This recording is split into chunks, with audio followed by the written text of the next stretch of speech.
Hello dear students. तो अब बारी है फाइनल रिवीजन की। फाइनल रिवीजन के अंदर हम हर एक चैप्टर के बेसिक कंसेप्ट और फॉर्मूला सारे कवर करेंगे और वो भी सिर्फ 10 मिनट्स में। ये आपके बहुत ज़्यादा काम आने वाला है एग्जाम में। जस्ट जाने से पहले इन 10-10 मिनट की आप वीडियोस को देखें, 1 घंटे में आपका पूरा सिलेबस रिवाइज हो जाएगा, सारे के सारे फॉर्मूलाज रिवाइज हो जाएंगे। तो हम स्टार्ट कर रहे हैं आज chapter 1, that is real numbers. Real number के साथ हम ये रिवीजन सीरीज की शुरुआत कर रहे हैं। तो स्टार्टिंग से हम कंसेप्ट देखते हैं।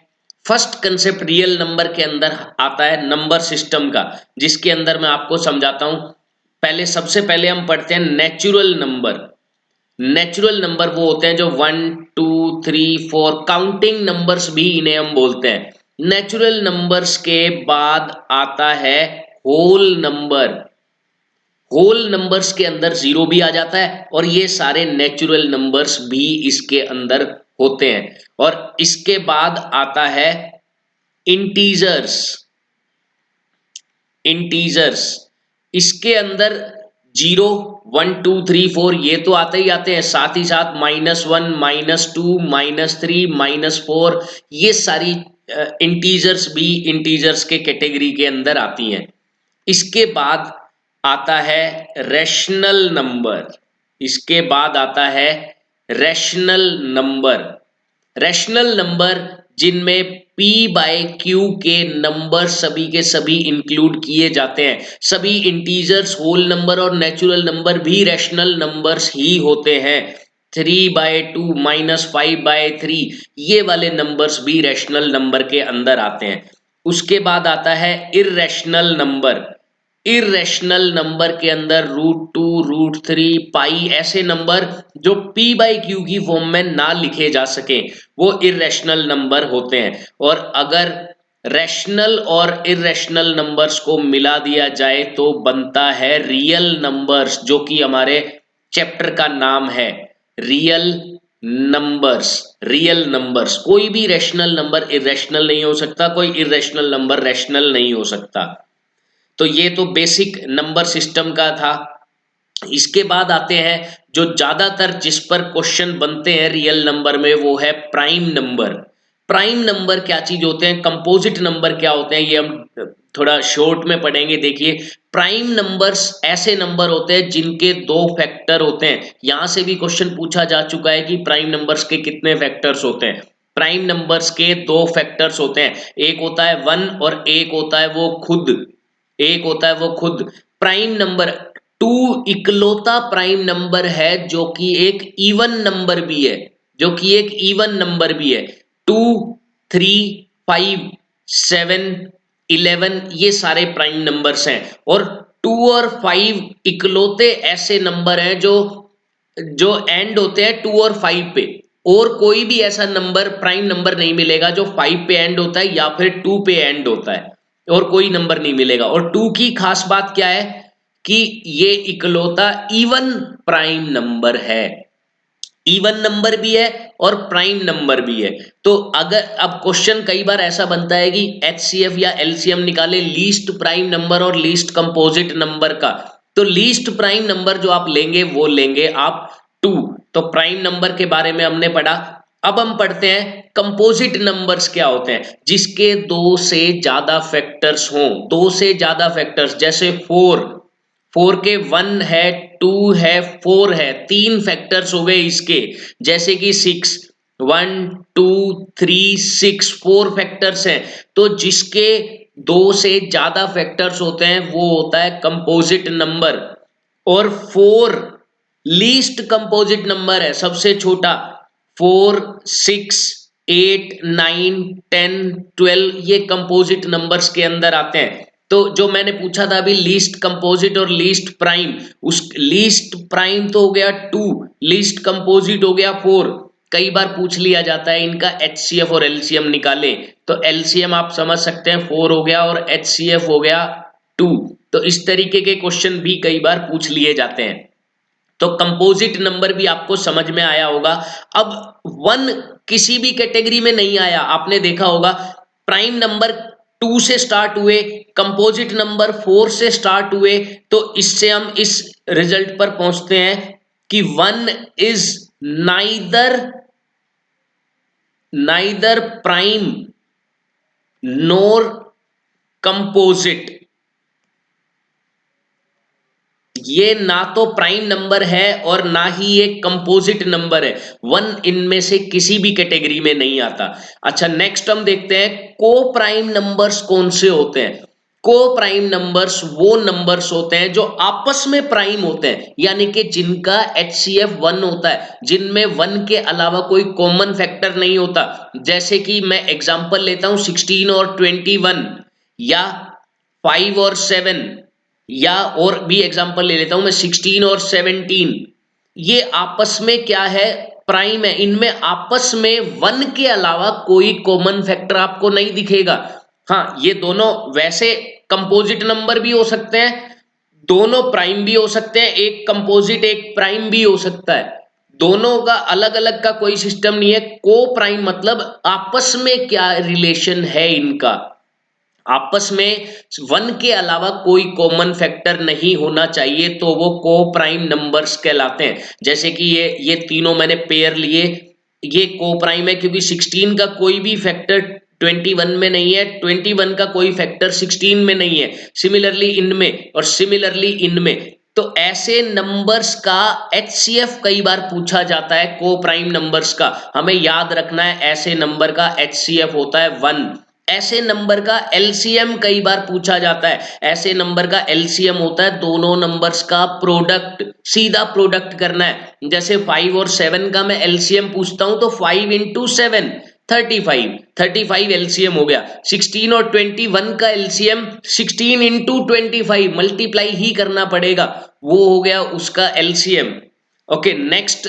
अच्छा, एक चीज और बता देता हूं मैं, इसी को ही एक और नाम से भी हम बुलाते हैं, जिसे हम बोलते हैं relative prime number. Relative prime number, ये भी आपको नाम याद रखना है, क्योंकि कभी कभार रिलेटिव प्राइम नंबर के नाम से भी पूछ लिए जाते हैं क्वेश्चंस। ओके, अब आता है फैक्टर ट्री। ये फैक्टर ट्री क्या है? फैक्टर ट्री फैक्टराइजेशन से रिलेटेड है। अगर मुझे 24 का फैक्टर ट्री बनाना है तो मैं क्या करूंगा, सबसे पहले ये 2 इसका एक फैक्टर है, अगर 2 से डिवाइड करता हूं तो बचा इधर 12। अब 12 के फैक्टर्स मैं बनाऊंगा, 24 के फैक्टर्स बनाए, 12 के फैक्टर्स बनाऊंगा, वो क्या आएगा, 2 इंटू 6 होता है 12। फिर मैं 6 के फैक्टर्स बनाऊंगा, 6 के फैक्टर्स होते हैं 2 इंटू 3, तो ये फैक्टर ट्री कहलाता है। अब यहां से भी CBSE क्वेश्चन पूछता है। किस तरीके के क्वेश्चन पूछता है? कोई एक फिगर यहां पर गायब कर सकता है वो, लाइक इधर से 12 गायब कर दिया और इधर से लेट से 24 ही गायब कर दिया, और हमसे पूछ लिया गया कि बॉक्स में ये जो x और y है क्या होंगे। तो हमें कैसे पता लगाना है? इन दोनों का प्रोडक्ट ऊपर वाला नंबर बनता है, तो 2 इंटू 3 6, तो 2 इंटू 6 ये बनेगा 12, यानी कि x की वैल्यू 12 हो गई, और इन दोनों का प्रोडक्ट बनेगा y, यानी कि y की वैल्यू 2 इंटू 12 24 हो गई। तो फैक्टर ट्री से भी CBSE ने क्वेश्चन पूछा हुआ है।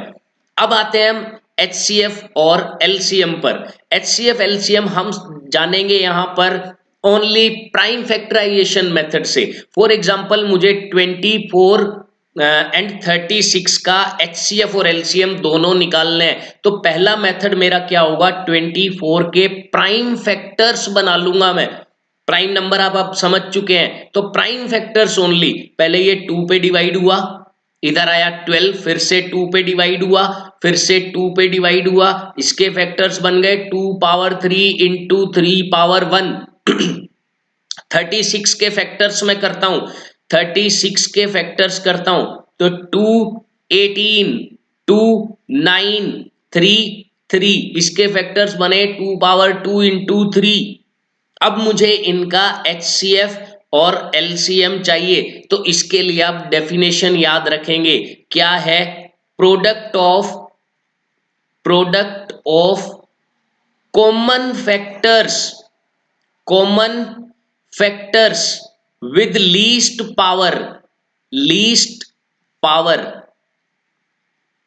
कौन से फैक्टर्स के प्रोडक्ट की बात की गई है जो कॉमन है और उनकी भी सबसे कम पावर वाले फैक्टर ही लेने हैं। जैसे 2 कॉमन है दोनों में, तो 2 की लीस्ट पावर, सबसे छोटी पावर क्या है यहां पर? सबसे छोटी पावर मुझे दिख रही है 2 पावर 2, तो HCF में आएगा 2 पावर 2 इनटू 3 में 3 भी कॉमन है, 3 की सबसे कम पावर इधर 2 है, 3 की सबसे कम पावर मुझे दिखाई दे रही है 3 पावर 1, तो 3 पावर 1 आएगा इधर, यानी कि 3 4 जा 12 इसका HCF हो गया।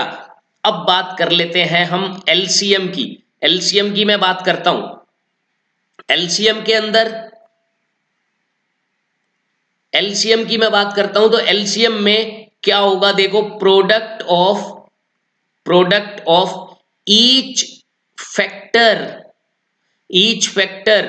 with highest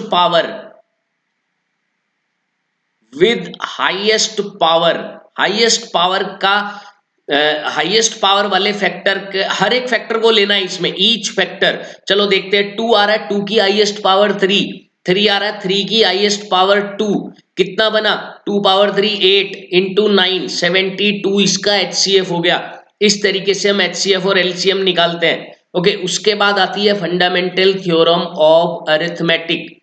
fundamental theorem of arithmetic में हम क्या पढ़ते हैं कि हर एक कंपोजिट नंबर को, हर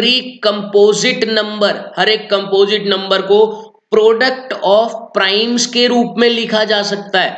प्रोडक्ट ऑफ प्राइम्स, प्राइम के प्रोडक्ट के रूप में लिखा जा सकता है। और ये जो पैटर्न होगा, ये जो ऑर्डर होगा इसका, वो अलग अलग हो सकता है, लेकिन फैक्टर्स इसके अलग अलग नहीं हो सकते। जैसे कि मैंने 24 को लिया, किसी ने तो इसको लिख दिया 2 इंटू 2 इंटू 2 इंटू 3, और किसी ने इसको लिख दिया 2 इंटू 3 इंटू 2 इंटू 2। तो ऑर्डर चेंज हो सकता है, लेकिन ये फैक्टराइजेशन यूनिक होगी। ये कहता है फंडामेंटल थ्योरम ऑफ अरिथमेटिक। इससे 2 टाइप के क्वेश्चंस बनते हैं आपके।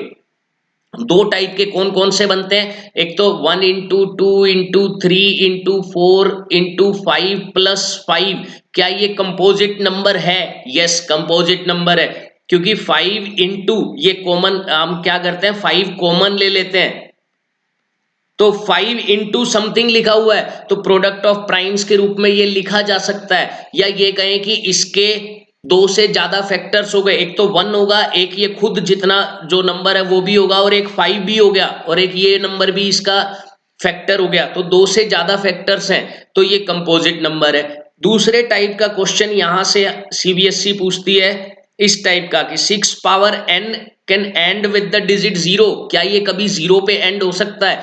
हम क्या करेंगे, प्राइम फैक्टर्स देखेंगे। प्राइम 0 पे एंड होने के लिए 10 चाहिए, 10 के लिए 2 इंटू 5 चाहिए, जबकि यहां 3 है। हम कितनी भी पावर कर दें, ये कभी भी 5 नहीं आ पाएगा यहां पर, तो क्या होगा, ये कभी 0 पे एंड नहीं होगा, 0 पे एंड नहीं होगा। उसके बाद आता है रैशनल एंड इरेशनल नंबर्स। इनमें जल्दी से हम डिफरेंस देखते हैं। रैशनल नंबर जिन्हें हम P बाई क्यू की फॉर्म में लिख सकते हैं, और इरेशनल नंबर जिन्हें हम P बाई क्यू की फॉर्म में नहीं लिख सकते, P बाई क्यू की फॉर्म में नहीं लिख सकते। मेन जो डिफरेंस है वो हमें समझना है इनकी डेसिमल एक्सपेंशन का। इसकी 2 टाइप की डेसिमल एक्सपेंशन होती है। एक तो होती है टर्मिनेटिंग जो खत्म हो जाती है, एक होती है नॉन टर्मिनेटिंग बट रिपीटिंग, लेकिन रिपीट करने लग जाती है। इरेशनल नंबर की एक ही टाइप की डेसिमल एक्सपेंशन होती है, non terminating and non repeating. ये रिपीट भी नहीं करती और टर्मिनेट भी नहीं करती। ये आता है इरेशनल नंबर्स के अंदर। डेसिमल एक्सपेंशन से CBSE क्वेश्चन हमसे पूछता है। कैसे क्वेश्चन पूछता है? टर्मिनेटिंग और नॉन टर्मिनेटिंग रैशनल नंबर की डेसिमल एक्सपेंशन में से क्वेश्चन पूछे जाते हैं। पहला क्वेश्चन ये बनता है कि जैसे ये आपको एक नंबर दे दिया 7/25, बताइए ये रैशनल है इररेशनल है? अगर रैशनल है तो टर्मिनेटिंग वाला है या नॉन टर्मिनेटिंग है, किस टाइप का है? हम क्या करेंगे, डिनोमिनेटर्स के, अगर p बाई क्यू की फॉर्म में लिखा है तो डिनोमिनेटर्स के फैक्टर बनाएंगे। डिनोमिनेटर के फैक्टर अगर इस फॉर्म में आ रहे हैं 2 power n into 5 power m, तो हम समझ जाएंगे कि वो टर्मिनेटिंग होगा। टर्मिनेटिंग, यहां पर n और m क्या चीज दी गई है? n और m कोई भी होल नंबर है, यानी कि इनकी पावर 0 भी हो सकती है, 1 2 3 4 कोई भी वैल्यू इनकी हो सकती है, कोई भी होल नंबर। जैसे इसके अंदर 2 तो नहीं है, 2 की पावर 0 है तो 5 की पावर 2 है, 25 को इस फॉर्म में लिखा जा सकता है। तो ये केस हो गया टर्मिनेटिंग का, ये केस हुआ टर्मिनेटिंग डेसिमल एक्सपेंशन का। एक तो ये पूछा जाता है टर्मिनेटिंग नॉन टर्मिनेटिंग। दूसरा यहां से पूछा जाता है कि जैसे आपको एक नंबर दिया 573 divided by 2 power 8 into 5 power 2, ये कितने प्लेसेस के बाद टर्मिनेट होगा? उस केस में अगर इसके फैक्टर्स दिए हुए हैं तो ठीक है, नहीं तो हम इसके फैक्टर्स बनाएंगे और ये चेक करेंगे कि 2 की पावर ज्यादा है या 5 की पावर। जिसकी पावर ज्यादा होगी और जितनी होगी उतने ही प्लेसेस के बाद ये टर्मिनेट हो जाएगा। जैसे कि ये पर्टिकुलर क्वेश्चन 8 प्लेसेस के बाद टर्मिनेट होगा, 8 डेसिमल प्लेसेस के बाद ये टर्मिनेट होगा। इस टाइप के क्वेश्चन सीबीएसई में पूछे जाते हैं। तो इसी के साथ स्टूडेंट्स हमने फर्स्ट चैप्टर के जो भी इंपॉर्टेंट टॉपिक्स थे, जो भी फॉर्मूला थे, वो सारे के सारे डिस्कस कर लिए हैं। तो ऑल द बेस्ट, हम मिलते हैं नेक्स्ट सीरीज में जिसके अंदर हम करेंगे chapter 2 with in 10 minutes. Okay, all the best.